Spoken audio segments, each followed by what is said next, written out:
Welcome to Novara Live. I'm Michael Walker. As it's a Friday, I will be joined later tonight by Aaron Bastani, and we have some big topics for you. Labour have hinted that some tax rises could be coming soon. They've seen a fiscal black hole which no one could have predicted existed before the general election.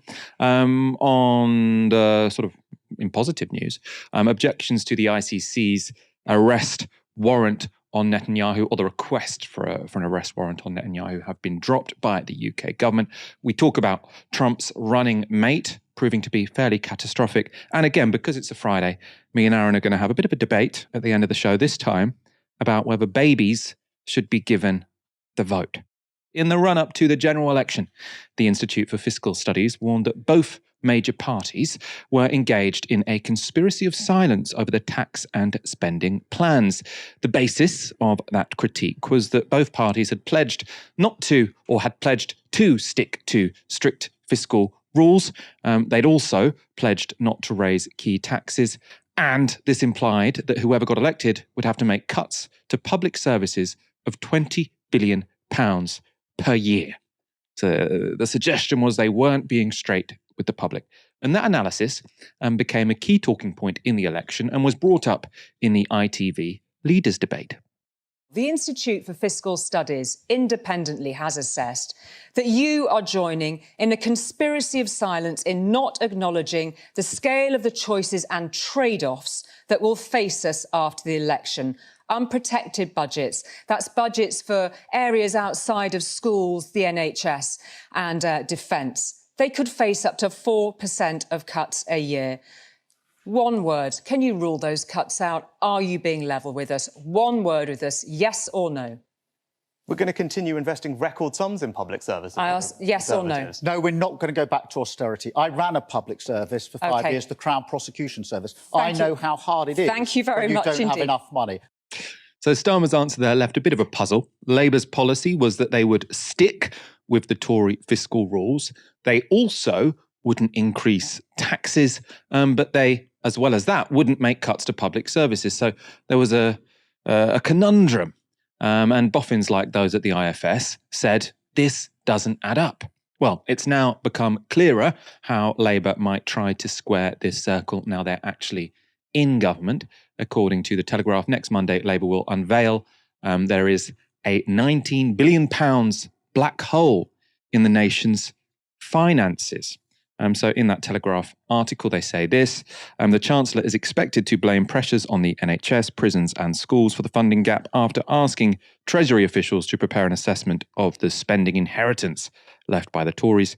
An early assessment from the audit has identified roughly £19 billion in excess pressures for the 2024 to 2025 financial year alone, Whitehall sources said. This includes funding for higher public sector wages as Ms Reeves prepares to sign off a series of inflation-busting pay deals. That's because those independent bodies which recommend pay deals for the public sector have said that teachers, nurses, etc. should get about 5%. I think it's about 5% this year. Wes Streeting was asked about the so-called black hole on Sky this morning. So presumably we're going to hear from Rachel Reeves, the Chancellor, on Monday, and she's going to outline, her latest outlook on finances. Reports suggest that she's going to reveal a £20 billion black hole that needs to be filled. Given all of what you're saying, would your advice to her be, if there are any black holes to be filled, it has to be filled with a tax increase or more borrowing, not a spending cut?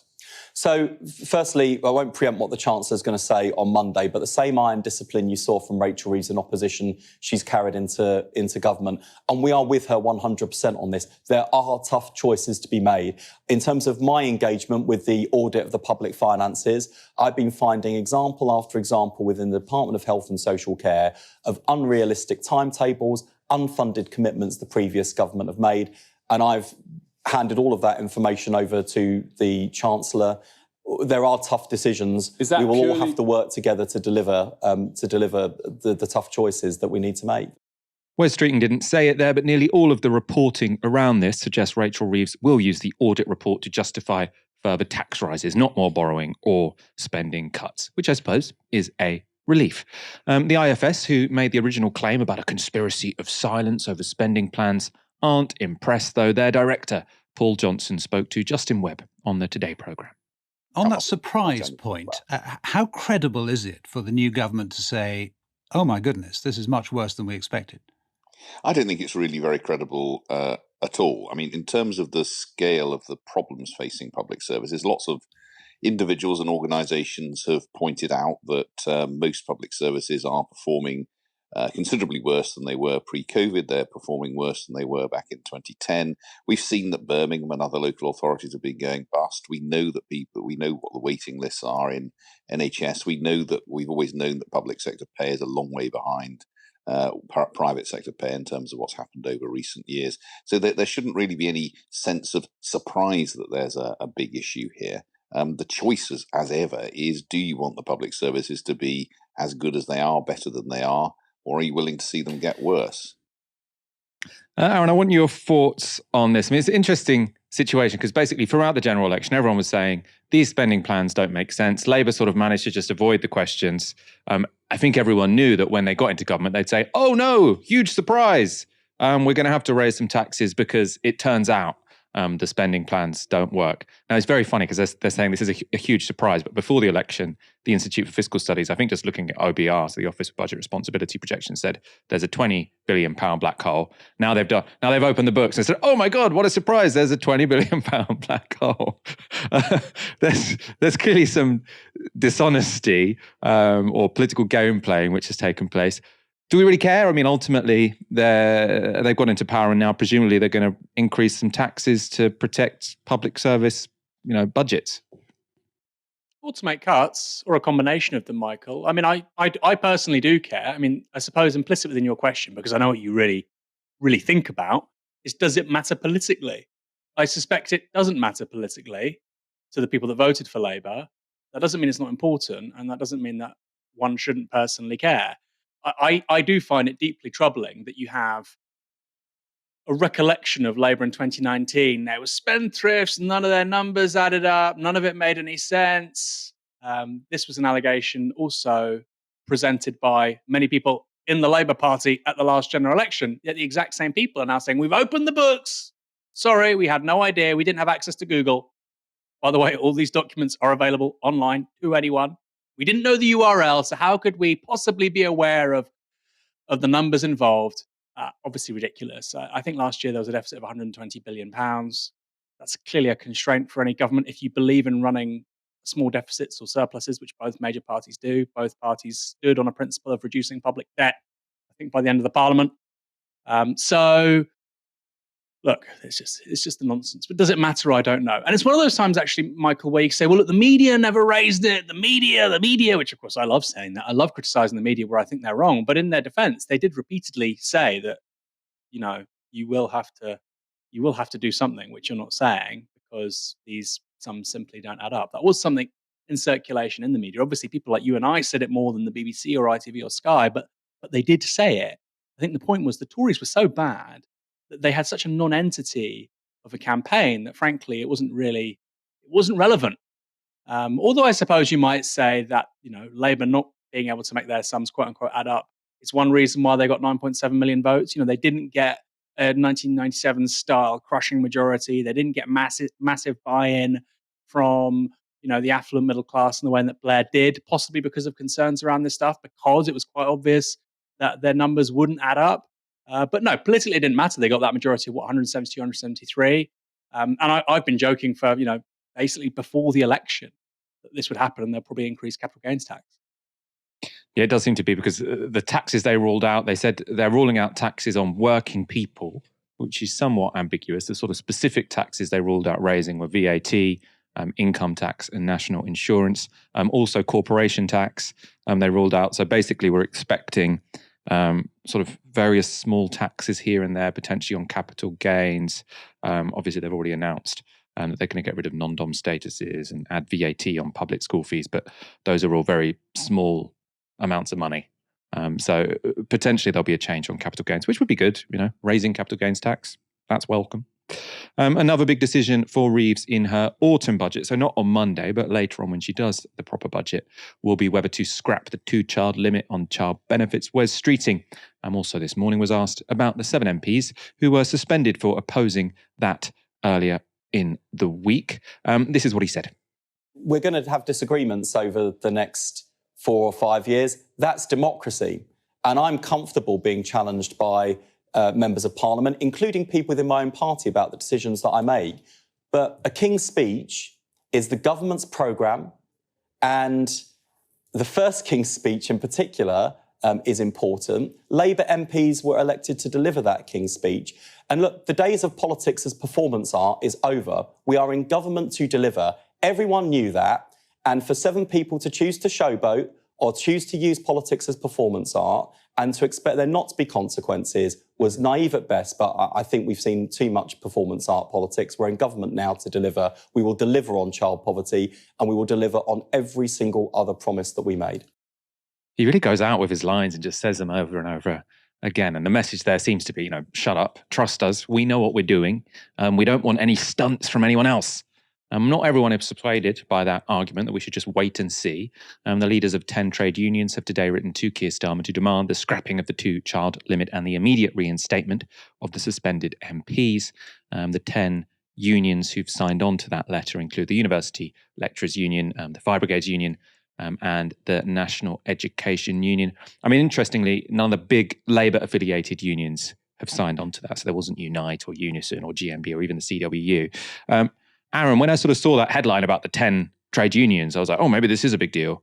But unless you've got those big Labour-affiliated unions, that's the only thing that could potentially sort of move the dial on this, isn't it? 100%. And what's interesting is there were noises made by some of the organisations you just mentioned. I mean, Unite, obviously, but Unison too, Michael. I mean, that's what really got my ears up. The position of the TUC, the position of Unison, the largest trade union in the country, the largest by far with regards to public sector workers, is to scrap the 2-child benefit cap.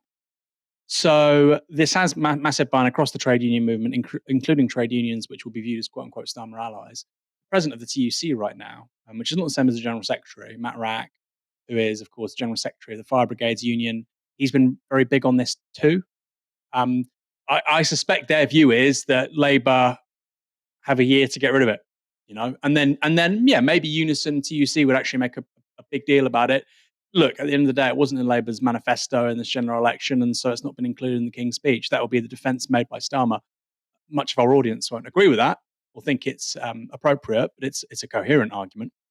And so there'll be time for the government on this issue. So I think people like Unison, TUC, etc., won't be publicly mouthing off probably for at least 6 months. If you have really good GDP data, actually, the deficit's not as bad as we thought, growth's higher than we thought, the tax take is higher than we thought, all of which I think is actually quite plausible, then it's going to be politically quite hard to say, well, we have more money than we expected, but we're still not going to get rid of the 2-child benefit cap.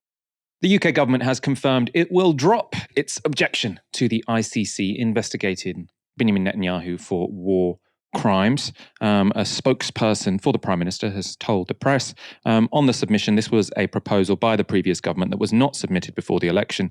I can confirm the government will not be pursuing that, in line with our long-standing position that this is a matter for the court to decide on.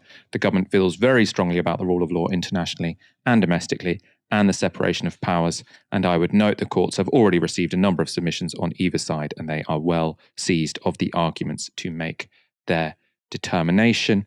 A reminder of what this is about. We talked about it extensively. Well, I wasn't on the show, but on the show it was talked about extensively yesterday. This relates to the previous government who had been pursuing the International Criminal Court to say, don't you go investigate Benjamin Netanyahu, because they were saying, you don't have jurisdiction over Israeli citizens. Now, most legal jurists think the ICC does, because Palestine is a member of the ICC. Labour, there sort of had been murmurings that they would drop this objection from the UK government, and they have.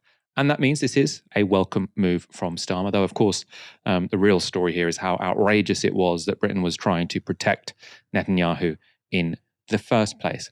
One group who aren't happy with this development, though, are Labour Friends of Israel. They released this statement. The Netanyahu government has been a disaster for Israel and its security. However, the ICC chief prosecutor's case is morally suspect and legally dubious. It undermines international law, both when the chief prosecutor draws an equivalence between the actions of terrorists and those of democratically elected leaders, and when, in contravention of its remit, it launches cases against countries with robust, independent, and fully functioning judicial systems. Israel's courts have previously tried and jailed the country's most senior leaders. They are already investigating allegations of serious misconduct relating to war. So don't worry, they'll investigate themselves. This is a country where even the opposition wants to pretty much continue to occupy all Palestinian land and make a greater Israel. Friends of Israel go on to say, it is right that these are investigated, and there is no reason to believe that Israel could not or would not investigate in this case. Oh my God, how naive can you be? Well, not naive, this is duplicitous. Sadly, the chief prosecutor has chosen quite deliberately not to provide it with that opportunity. The British government's desire to defend international law is laudable, but its decision today is deeply disappointing and will not advance that goal.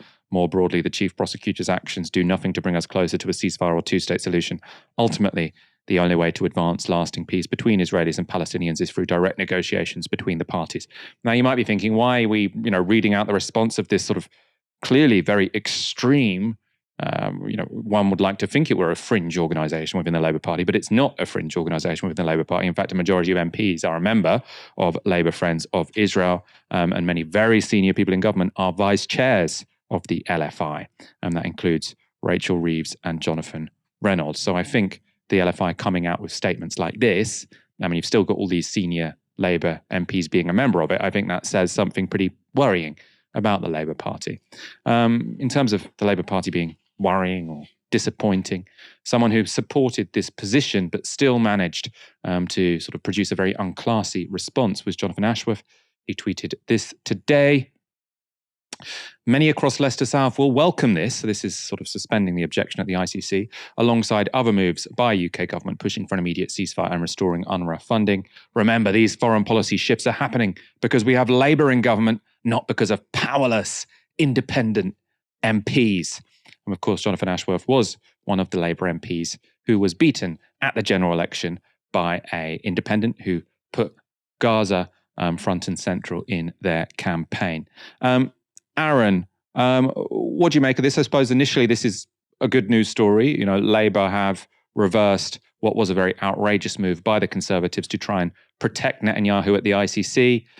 Also some sort of worrying stories around the edges. We have now a major space opening up between the UK government and Washington on Gaza. We saw it with UNRWA. You had 16 countries at one point had suspended funding of UNRWA, the relief and work agency that gives aid to Palestinians in Gaza and the West Bank.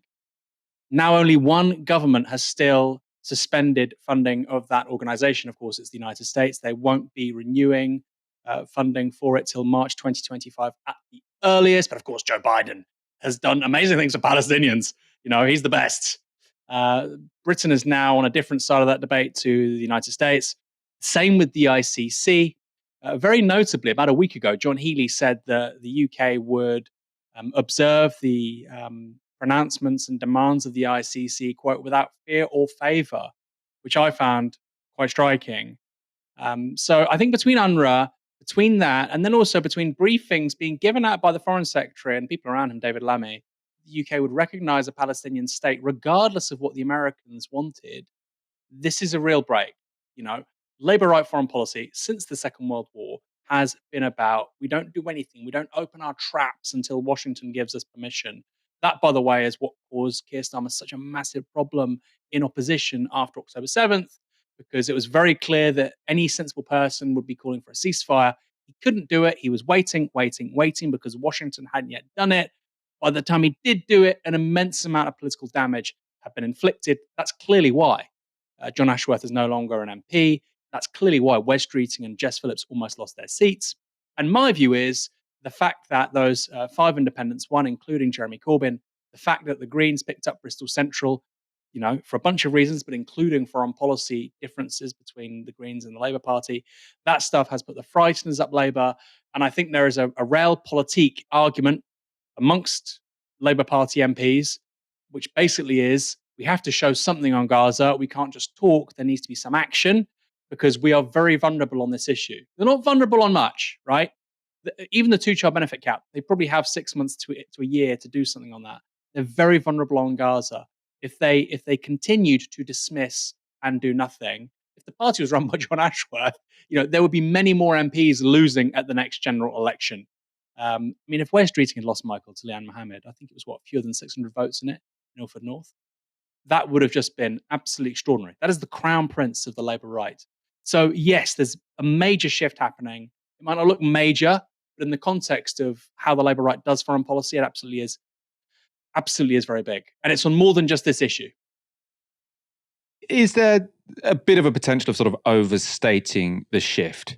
Because I mean, if what Labour are saying is essentially, they're calling for a ceasefire, they're not putting much pressure on Israel.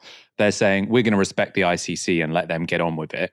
I mean, even under Tony Blair, Labour's position tended to be, the UK is very committed to international institutions. So Tony Blair's sort of big defense for sort of standing with the Americans was he was going to make them go and get the war signed off by the UN Security Council so that it was legal and so that it was all in line with international law. Obviously, that didn't happen, but he did spend a long time sort of lobbying for that. And this idea that sort of the UK, fundamentally, we're in line with the United States, but a bit softer around the edges, which seems to be sort of Labour's policy with reference to Gaza now. Is that not something which sort of demonstrates quite a lot of continuity with Labour governments in the past?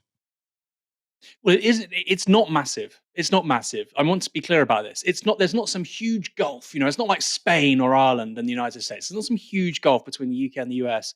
I would say in the context of how those two countries operate with regards to foreign policy, it's a huge shift. Now, you're saying, I don't think you've given the best example there because, of course, Tony Blair got involved in a conflict which contravened international law and, he should frankly be facing prosecution for it. But I see your point that the optics of international law, the international institutions such as the ICC, the UN, these have always mattered far more to London than to Washington. There's continuity there. I think that really underestimates and understates how isolated the United States now is. On UNRWA, for instance, the United States and Israel, I should say. On UNRWA, for instance, like I say, they are the only country now which is not funding UNRWA. The Germans are, the Brits are, the French are, everybody is. Everybody. And of course, Israel is saying that this is an organization which has participated in the attacks of October 7th. They had all this evidence. It was never submitted, of course, because there isn't seemingly that much evidence or any at all. So it does, I think, the fact that you've got Israel, who's an ally of Germany, an ally of the UK, saying they were involved in helping Hamas, and the UK and Germany saying, we're going to carry on funding them, actually. And you've got the US isolated in this way. I think that's quite a big deal. Now, if it was just that, you'd say, whatever. I think now we have this as well. That's what I'm saying. There's a pattern here. And I think if you had recognition of Palestine by the UK, but not by the US, Michael, I think that would be a big shift. I think that would be a really, really big shift. It's not awesome. It doesn't mean that all of a sudden, Keir Starmer is like Sanchez in Spain. He has a great foreign policy. I'm not suggesting that for a moment. But it would be a major shift and show clear space between Washington and London. And that's with Biden in the White House. Imagine Trump. It's a really interesting proposition. And you saw the response there, by the way, from LFI. There's clearly a fight going on inside the Labour Party. Labour Friends of Israel, I don't know about now, but prior to the election, about 200 Labour MPs, 70 plus of them were members of LFI. LFI, very powerful faction. They're saying that this isn't really appropriate. You have the Board of Deputies criticising the renewal of funding to UNRWA. So you've got the Board of Deputies. You had Stephen Pollard, the former editor at the Jewish Chronicle. He was, retweeting and liking tweets that called Annalise Dodd's video regarding UNRWA like disgraceful. I'm triggered.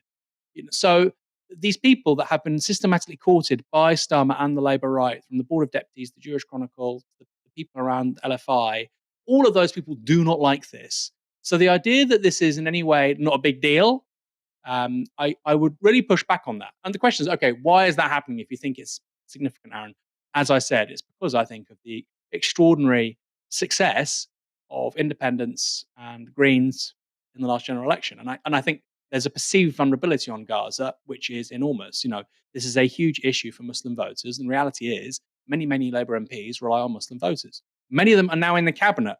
If you think this might lose me my seat, you start to take things very seriously.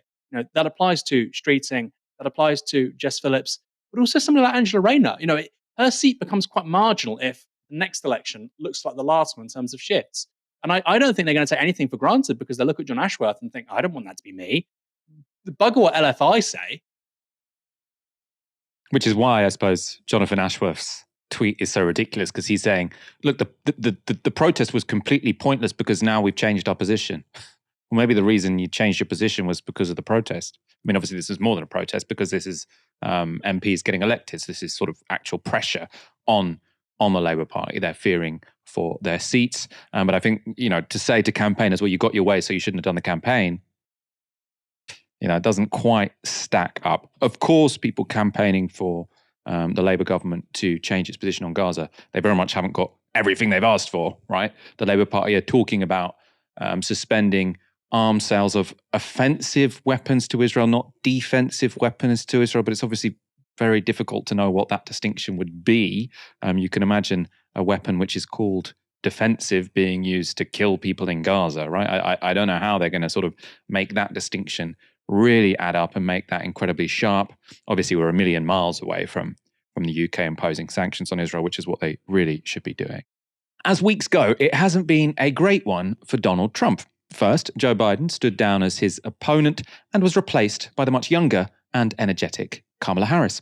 And now there are increasingly difficult questions people are asking about his pick for vice president, J.D. Vance. And no, I'm not talking about questions over whether he once had sex with a couch. Yes, that was a real headline from the Associated Press. No, the serious questions are more centred on Vance's attitude to women and women's rights, including on whether women should be allowed to cross state lines to get abortions. In a recently unearthed recording, he said this. Okay, look, here's the situation. Let's say Roe versus Wade is overruled. Ohio bans abortion, in 2022 or 2024. And then, every day, George Soros sends a 747 to Columbus to load up disproportionately Black women to get them to go have abortions in California. And of course, the left will celebrate this as a victory for diversity. That's kind of creepy. Health justice is when we exterminate working class Black people. Something like that could, that would be a really weird turn of events that could happen, yes. And it's like, if that happens, do you need some federal response to prevent it from happening? Because it's really creepy. And, I'm pretty sympathetic to that, actually. Very weird hearing J.D. Vance calling someone else or something else creepy. Obviously, abortion, the Democrats really, really want to run on abortion at this general election because the Republican position to ban abortion is not popular, right? It has some powerful supporters, and obviously within the Republican Party, when it comes to sort of primaries, especially the evangelical vote, very much in favor of heavily restricting abortion. But among the general American public, this is one of the issues where the Republican Party is most out of step with the country at large. So if Kamala Harris can sort of attack J.D. Vance and Donald Trump on the issue of abortion, she's going to be very, very pleased with that. Also worth saying, this hypothetical example where you've got George Soros paying for predominantly Black women to get chartered planes to states where abortion is legal. It's completely invented and sort of contains rather a number of racial tropes. In another resurfaced video, Vance calls Kamala Harris a childless cat lady. Saying is that we're effectively run in this country via the Democrats, via our corporate oligarchs, by a bunch of childless cat ladies who are miserable at their own lives and the choices that they've made. And so they want to make the rest of the country miserable too. And it's just a basic fact. You look at Kamala Harris, Pete Buttigieg, AOC, the entire future of the Democrats is controlled by people without children. And how does it make any sense that we've turned our country over to people who don't really have a direct stake in it? That clip has received enormous pushback online, especially as Vance has previously voted against protecting women's access to IVF. Jennifer Aniston posted this on her Instagram. I truly can't believe this is coming from a potential vice president of the United States. All I can say is, Mr. Vance, I pray that your daughter is fortunate enough to bear children of her own one day. I hope she will not need to turn to IVF as a second option because you are trying to take that away from her too. Kamala Harris's family has also responded. The context here is that while Kamala Harris doesn't have biological children, she does have 2 stepchildren with her husband, Doug Emhoff, and his former partner, so the mother of those children, has released this statement. For over 10 years since Cole and Ella were teenagers, Kamala has been a co-parent with Doug and I. She is loving, nurturing, fiercely protective, and always present. I love our blended family and am grateful to have her in it. Ella Emhoff, so one of those children, also chimed in on social media saying, quote, "How can you be childless when you have cutie pie kids like Cole and I?" This is not necessarily the fight Donald Trump would have wanted to be having. And it's becoming ever more apparent that Vance could prove a drag, not a boost, to the Republican ticket. This is analysis from CNN. He does worse in his home region at minus 16 points than he does in the average of all polls, which is a minus 5-point net favorability rating. So the people who know him best, the region that knows him best, they like him even less than America likes him. And of course, as you pointed out, again, in that kind intro, is he is historically unpopular for a VP nominee coming out of his first convention as the VP nominee. All right, so let's specifically look at some former Republican presidential candidates. What do you see? Yeah, you mentioned Sarah Palin. How about Dan Quayle as well? These are two folks who I think most people remember as not being particularly popular. The amazing thing was coming out of their conventions, they actually were pretty popular. Quayle with a plus 15-point net favorability rating. Sarah Palin with a plus 26-point net favorability rating. Again, Vance at minus 5 points is just off the charts and falling off the chart in the wrong direction. Not up above the chart, but down below the chart. The fact is, he is historically unpopular, even more so than VP nominees, who of course went on to infamy, at least in Well, I terms mean, of right. their So you look candidacy. at what happened to those two, and they plunged. Some may say, well, maybe there's nowhere to go but up for Vance. But in margins, that's not true. It can get worse. It can get I just definitely don't know worse. which way it will go. It can get worse. And Vance's appearances since being picked as candidate for vice president don't make it seem like his popularity is going to soar anytime soon. It is the weirdest thing to me. Democrats say that it is racist to believe, well, they say it's racist to do anything. I had a Diet Mountain Dew yesterday and one today. I'm sure they're going to call that racist too, but it's good. I love you guys. But Very David Brent. I suppose maybe Donald Trump can sort of carry the sort of the comedian element of the ticket, and Vance is allowed to be sort of criminally unfunny, laughing at his own jokes that do not land whatsoever. Do you think we're starting to see the cracks in the Trump campaign here? I don't know if cracks is the right word. I don't think he's a good pick. But realistically, people don't lose elections because of their vice president pick. That's just not happened before. They showed Sarah Palin's popularity. She was very popular amongst the Republican base in 08. She was very popular. It was like a major media phenomenon, and it made zero difference, right? Because Obama was, the real deal for the Democrats. So I think actually the most popular vice president in US history, I think, or in recorded history with regards to polling, was Al Gore in 2000. I think, he had like plus 35. He was incredibly popular, something like that. And of course, he lost the election in 2000 against George W. I suppose you could say he didn't lose. He didn't lose the popular vote, and actually he won Florida. So he should have been the president. But the point is, he didn't become president. So I think that's something worth bearing in mind. Normally, when you pick a vice president, a running mate, you try and select somebody who's going to mitigate and minimize your own deficiencies and weaknesses. Obviously, Trump has many of those, which makes the selection of J.D. Vance all the stranger, because if he does have any perceived strengths, they're broadly the same as Trump's.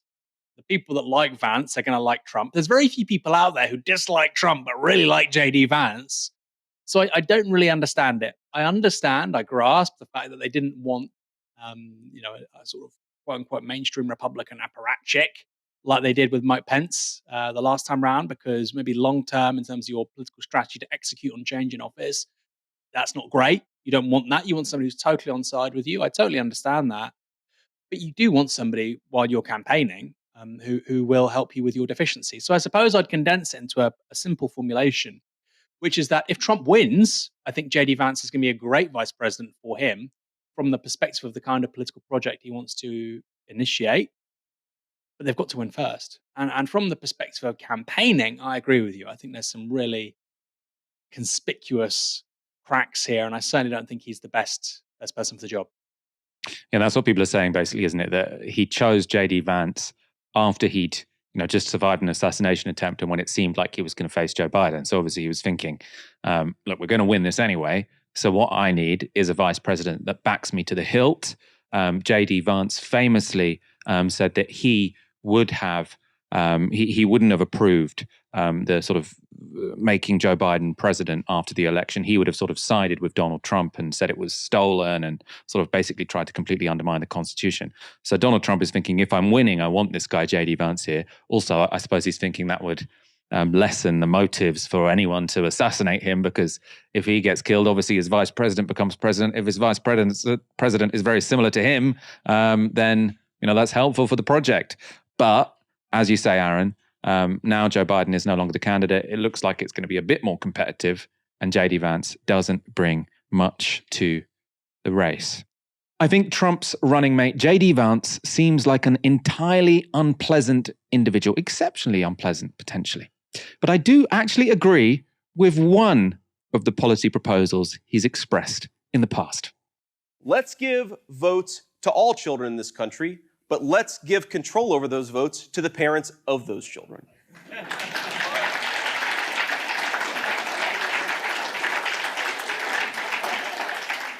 When you go to the polls in this country as a parent, you should have more power. You should have more of an ability to speak your voice in our democratic republic than people who don't have kids. Let's face the consequences and the reality. If you don't have as much of an investment in the future of this country, maybe you shouldn't get nearly the same voice. Now, I should be clear here. I think the way Vance framed that argument was reactionary and wrong. I also think incredibly unpersuasive. I think people without kids are invested in the nations they live in. I don't have kids, right?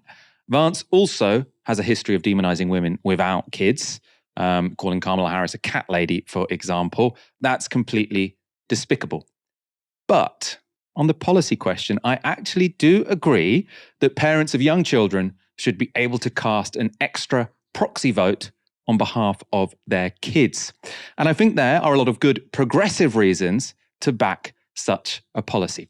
I'll go on to those reasons in one moment. First of all, to add some context and a reminder that this idea of giving parents proxy votes for their kids is not an idea invented by J.D. Vance. In fact, it was almost adopted by the French National Assembly in the 1920s.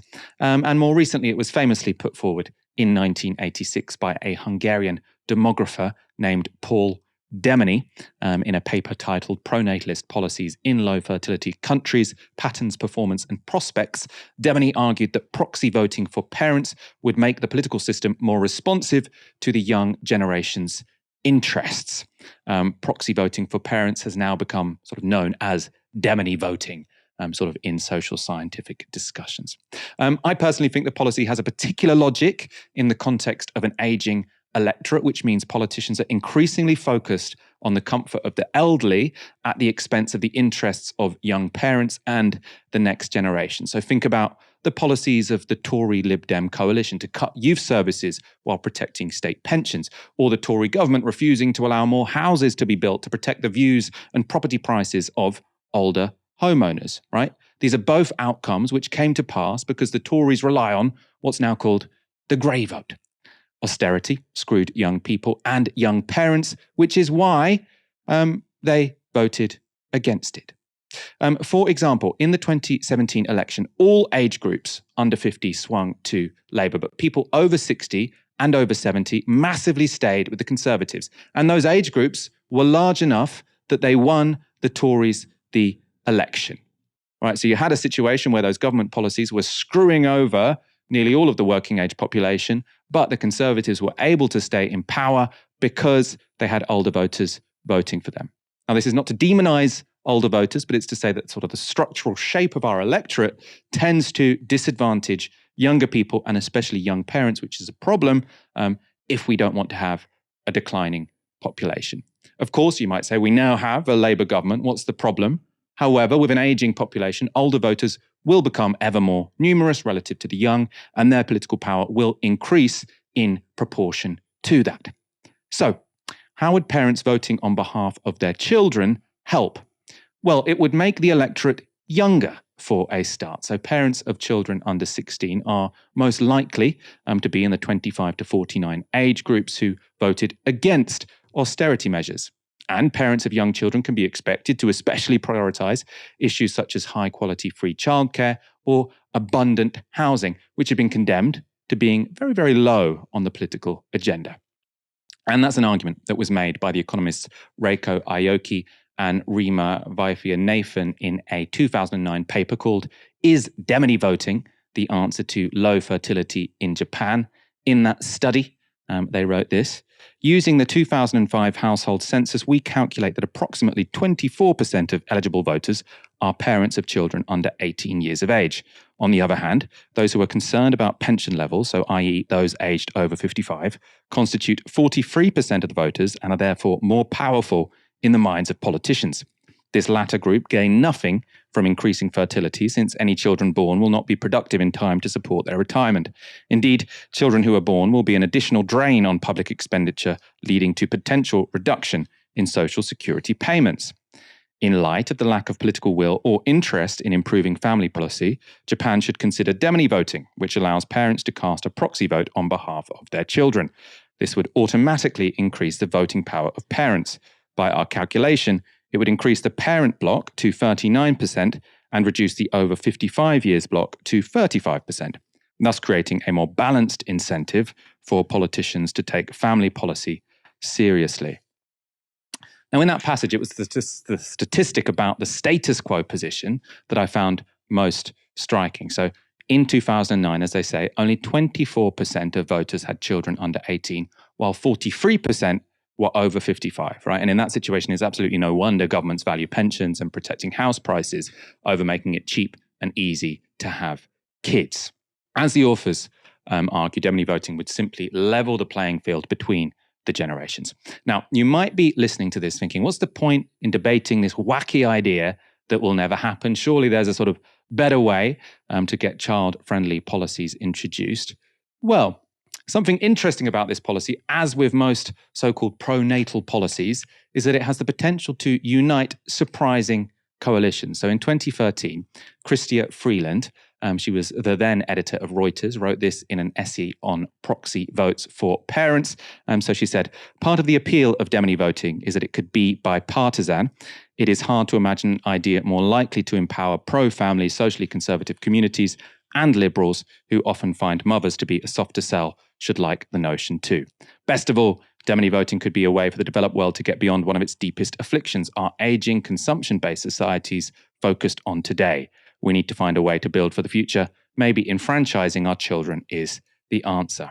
Chrystia Freeland is now the Deputy Prime Minister of Canada. It goes without saying, of course, unlike Vance, she managed to make her case for demony voting without demonizing women without children as being cat ladies. Aaron, I tweeted my support for demony voting, for proxy voting for kids on Twitter yesterday. I have to say the reaction was terrible. People hated it. I got well and truly ratioed. You joined in with the mob. You said you obviously disagree with the proposals. Why do you think it's... You said you obviously disagree with the proposals. I don't think I was part of, quote unquote, the mob, Michael, but carry on. You said you obviously disagree with the proposals. So I want to know why you think it's so crazy. I said obviously, but I think you're talking about very real problems. All the issues that you've just raised there, I think any sensible person would agree these are major issues. We don't have a political system right now which has to respond to the incentives to create affordable housing, to provide decent childcare, which can address the demographic crisis coming down the line. But for 3/4 of the planet, by the way, these are trends that the top 50 countries by GDP are all affected by having a fertility rate lower than 2.1. We can talk about why that's an issue in a moment. People might think, so what? That's good. You might say, well, if you're around 2.1, not a problem. Once you go below 1, it is a major problem, actually. It's going to be very hard for your society to just basically reproduce itself. By the midpoint of this century, Japan's going to have 3 people of working age for every 2 retirees. It's going to be very hard for democracy to solve basic problems when you have that kind of composition. And these are good problems to have because, of course, longer life expectancies for most places, even places like the UK where life expectancy is stagnating, you're seeing a significant chunk of the population living longer and longer and longer. That's going to have major costs. But I think the part that's not often talked about enough is the changes to the political cultures of democracies. as they become gerontocracies. That's a major feature of really, I think, the last 15 years of Tory government. That's one point. They were repeatedly getting voted back in because there was cheap credit, but also, of course, the pensions triple lock. It's extraordinary. They won an 80-seat majority while losing the working age population in the 2019 general election. Extraordinary. Shouldn't be happening. Of course, much of the media was just too obsessed with bashing Jeremy Corbyn rather than having a sensible conversation about that. So I think all the problems and the challenges you're talking about, Michael, are all absolutely right.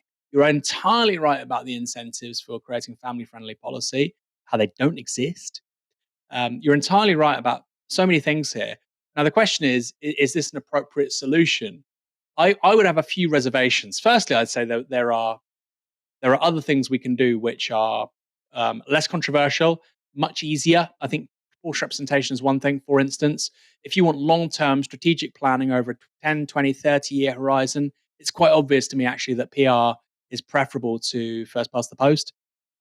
It's obvious. Compare the United States and the UK to continental Europe in terms of long-term decision-making. Why is it long-term? Because you generally have, you generally have the same actors in power for sustained periods of time.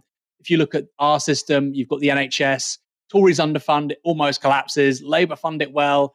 Labour leave, the Tories come back, they underfund, rinse, repeat. It's not a sensible way for long-term planning in a society.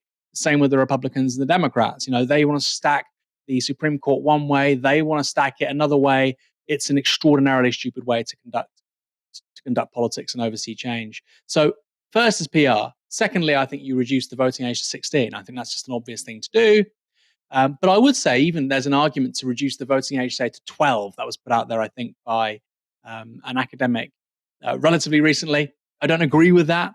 I think it makes sense to have an age that we all agree on as the age of adulthood. I think it's a good thing to have. And I think furnishing adults with certain rights and responsibilities is a good thing to have. And I think that age should be 16.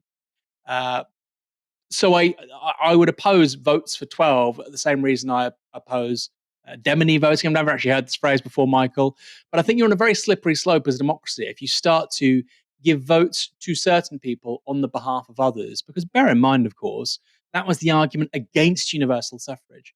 Before the Great Reform Act, which was not universal suffrage, but it's viewed as the kind of first step towards mass democracy in 1832, the middle class is basically given the vote. Before then, you had really an aristocratic electoral system in this country for a bunch of reasons. And the popular view was, or the widely held view, the widely held defense of it was that, the intelligent, moneyed elite will vote on the behalf of everyone else because, of course, they're not disposed or enchanted by short-term fads or fashions, but they have a long-term view of society. And that's always historically been, Michael, the defense of aristocratic government. If you look at people, for instance, who would favour hereditary peers, and some people do, you might not believe it, but some people do, they would say that having a House of Lords comprised of hereditary peers makes more sense than having an elected second chamber, because ultimately they are not amenable to this or that special interest within the electorate, and they can have a longer-term view with regards to maintaining the public interest over 50, 100, 150 years across generations. They can serve the public interest in a very different way to how we view it. And I think the problem we have with our societies right now, with this sort of interface of democracy, gerontocracy, and money suffusing politics in the way that it has over the last half a century, really, the problem we have is that we discount the future. The individuals of tomorrow simply do not matter in terms of the policy making of today, and that's most visible with climate change. But it's the case with many, many, many issues. Infrastructure, HS2. Oh well, it's not that good for me if I think about this and that. Actually, on balance, no. Crossrail is going to last for 150, 200 years. Just as the London Underground was built 150 years ago, we still use it, right? So when you think about infrastructure, when you think about climate change, when you think about all kinds of long-term things, the biodiversity, action on these things isn't just acting in our rational self-interest, it's also acting on the behalf of the people that come after us. And the problem that liberal democracies have in the 21st century is that we literally don't care what they think. They don't matter. They don't matter. Now, if people 300, 400, 500 years ago, 1,000 years ago had felt like that, the world would be really shit. So we clearly need to think about mechanisms about making sure that we don't discount the people who come after us, our successors. And I don't just mean our biological successors. I mean, literally, members of our species in 500, 1,000 years, 2,000 years. What can we do so they don't hate us and blame us for fucking up the world, which is what we're doing? These are really important questions, but I don't think that demony voting is the solution. So I'll respond in two parts. So we're in an interesting position because we both agree essentially on the problem, which is that our political system is sort of structurally disfavoring future generations and even current younger generations, right? We sort of agree on that front. Now, you're saying we don't need to go to something as radical as demony voting because we can do votes for 16 or proportional representation. Now, I'm in favor of votes for 16. I'm in favor of proportional representation.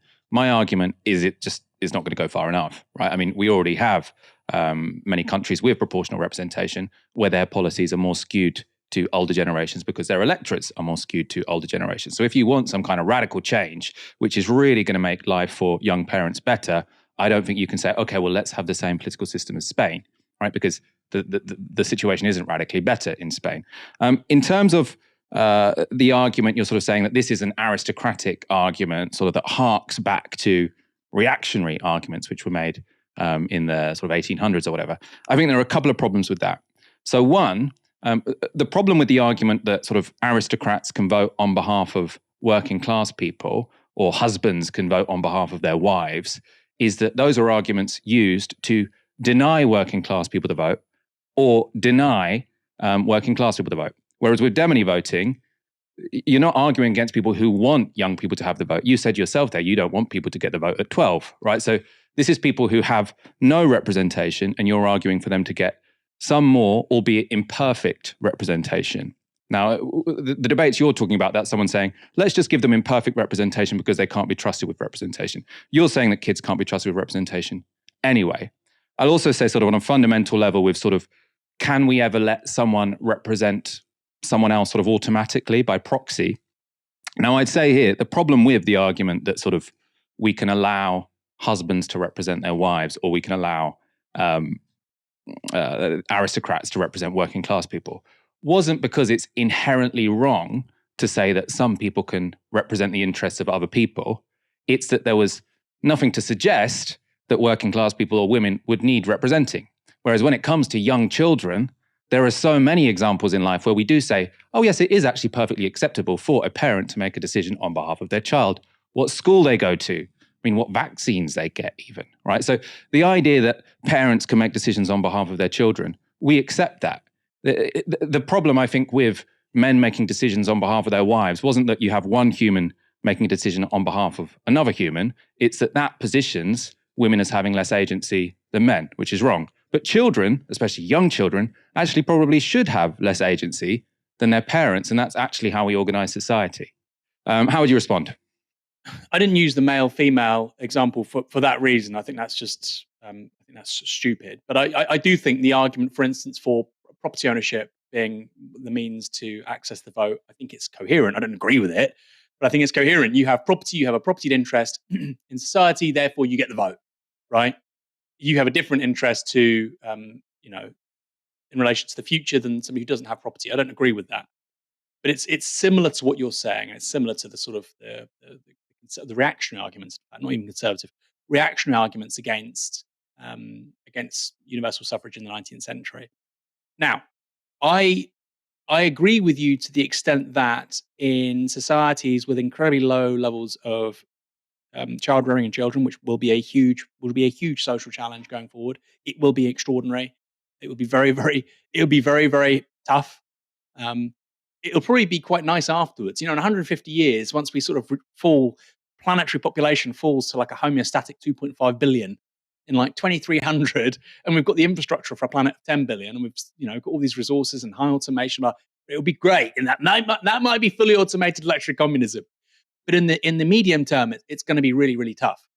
And I think you're right to isolate the fact that people aren't really serious about the political conditions we need to create in order to address those challenges. I entirely buy what you're saying there. But I do worry, Michael. Let me throw another argument against you here. The people right now with the highest fertility rates on earth generally are religious fundamentalists. And it doesn't matter what religion, by the way. Haredim, Jewish Haredim in England, I think they have a fertility rate of something like 7-8 to 1, whereas liberal Jews, I think, is about 1.5 to 1, about the same as the country writ large. If you look at in Israel, ultra-Orthodox Haredim Jews, again, it's about 7-8 kids per woman, whereas the actual wider birth rates, I think is slightly higher, but not great. It's about 2. And by the way, Israel has, for a high GDP country, has a really high fertility rate. It's growing because of domestic fertility. It doesn't need immigration, which is very unusual. There's no other country in the quote unquote West. Would you call them that? I mean, possibly not. And precisely because of the cultural and religious underpinnings, which you don't really see in places like Britain, France, Spain, Italy, etc. It's moving towards a theocracy. So what you would do, Michael, with this kind of voting is you would basically make religious fundamentalists extraordinarily influential in societies. In the United States, who has the highest birth rate in the United States?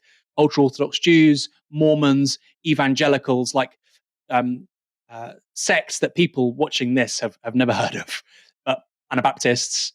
And in the UK, Christian evangelicals, Haredim, Muslims, but basically people that hold, broadly speaking, fundamentalist religious views. Liberal members who still observe those religions have much, much lower fertility rates. So what you would be saying, Michael, fundamentally, is if you were to have this in Israel, for instance, Ben Gvir would be the Prime Minister of Israel, right? Now, you might say as a counter-argument, well, that's just the future anyway, okay? Those people are voting regardless in 20 years' time, so, okay, it's not good. It's not good now, but it's not good then either. The problem is a political one of creating a different political outcome, but that's just sort of a question of when, not if. So, I mean, that's a decent counter-argument, but I think you would see a massive, massive growth in political influence amongst religious extremists if you had what you're proposing. People are saying, "Oh, this is like The Handmaid's Tale." It would probably, in terms of the proposal, it would probably elevate a politics of The Handmaid's Tale. It would normalize actually incredibly reactionary political views. And by the way, this is a challenge for liberals and the left, right? This really matters. There's a book out there, The Religious Shall Inherit the Earth, written by somebody, again, who I don't agree with them very much. He's very right wing, but the hypothesis in this book is very interesting, which is to say that in the 21st century, it's very clear that religious fundamentalists have very high birth rates, and basically the rest of the world has very low birth rates. And what happens after 3, 4, 5 generations, if that carries on, is that actually the complexion of politics, culture, society looks very, very different. Mormonism is already the biggest religion in 3 US states, which, you might say, so what? But it was a tiny dot on the map of the United States 130 years ago, at the end of the 19th century. So if that carries on the next 2-3 centuries, actually Mormonism is a massive, massive demographic component within the US body politic. And again, Israel is leading the way here. I think in 1946, 1% of Israel's population was Haredim, 1%. And now by 2050, they're saying it's going to be about a third of the whole country. So if you want to understand, what underpins those shifts in Israeli politics, yes, it was a settler colonial state. That's how it started. But in terms of the settler expansionism in the West Bank, for instance, the people doing this stuff generally are ultra-Orthodox settlers.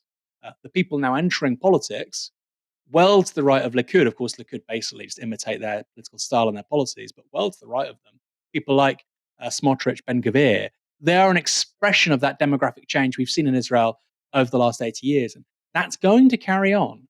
And the question is, how much of the world is that going to apply to? I think it's actually going to apply to quite a lot of the world. I think people really aren't ready for this. The left certainly isn't ready for this conversation. But in the meantime, I think before we get there, what your policy would do essentially would be to give far more influence to the kinds of forces I'm talking about, religious fundamentalists fundamentally. So I'd say, in response to that, I think Israel is kind of an extreme case. They also don't need pronatal policies because they have a growing population. And that's partly because they sort of proactively went around the world and sort of encouraged Jewish fundamentalists to move there because they really want populations who increase their number because they're in a demographic battle with the Palestinians to steal their land. So it's a somewhat sort of specific case. I see what you mean in terms of in most countries, people who have larger families or people who have kids altogether actually are more likely to be religious and more likely to have sort of socially conservative ideals.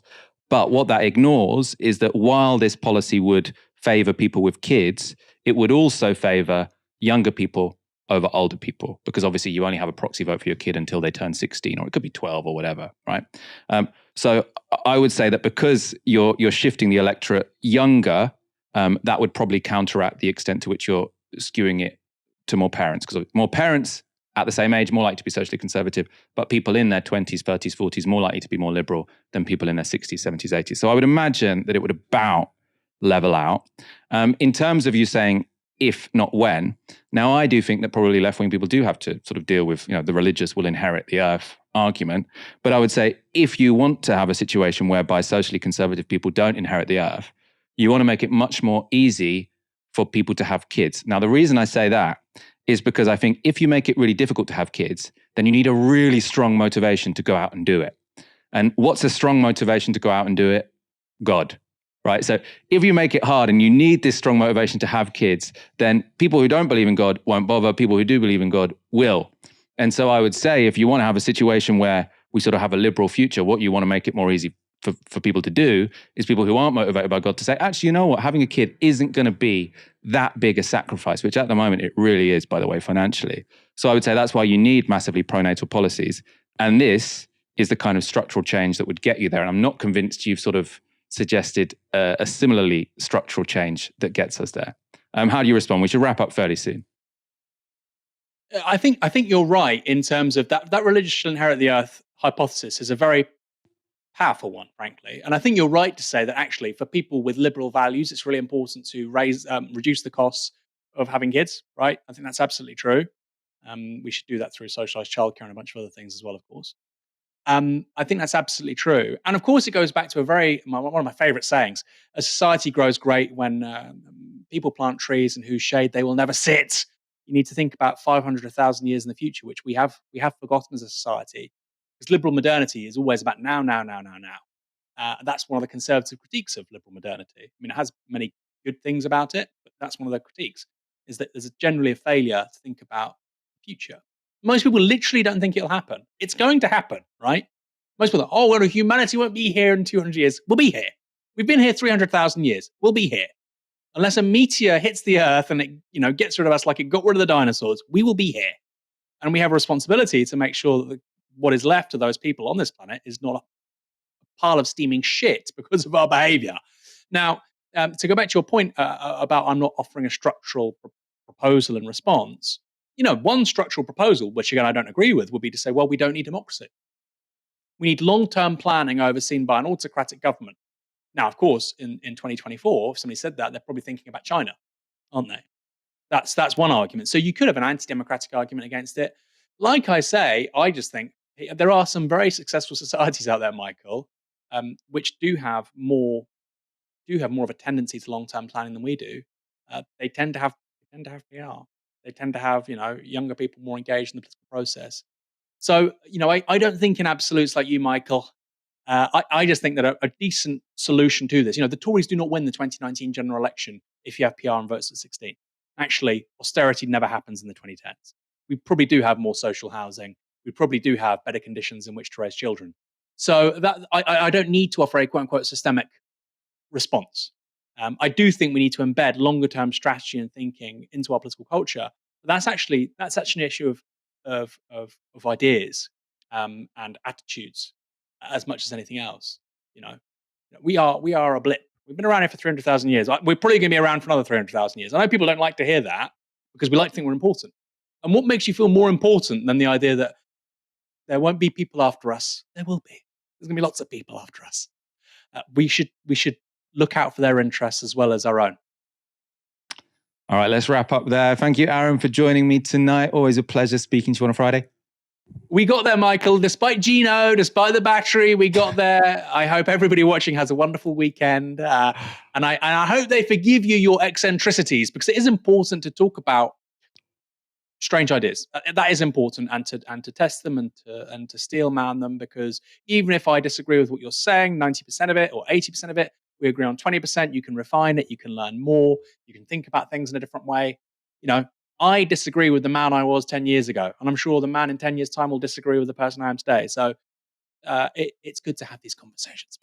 So. I think we'll get you in favour of Demony voting in 10 years' time, I hope. Although it doesn't seem to be very popular if Twitter is anything to go by. Thank you, everyone, for what I wouldn't bet on it coming into place anywhere in the next 50 years. Thank you, everyone, for watching this evening. Come back on Monday for another live stream from 6 p.m. For now, you've been watching Novara Media. Good night.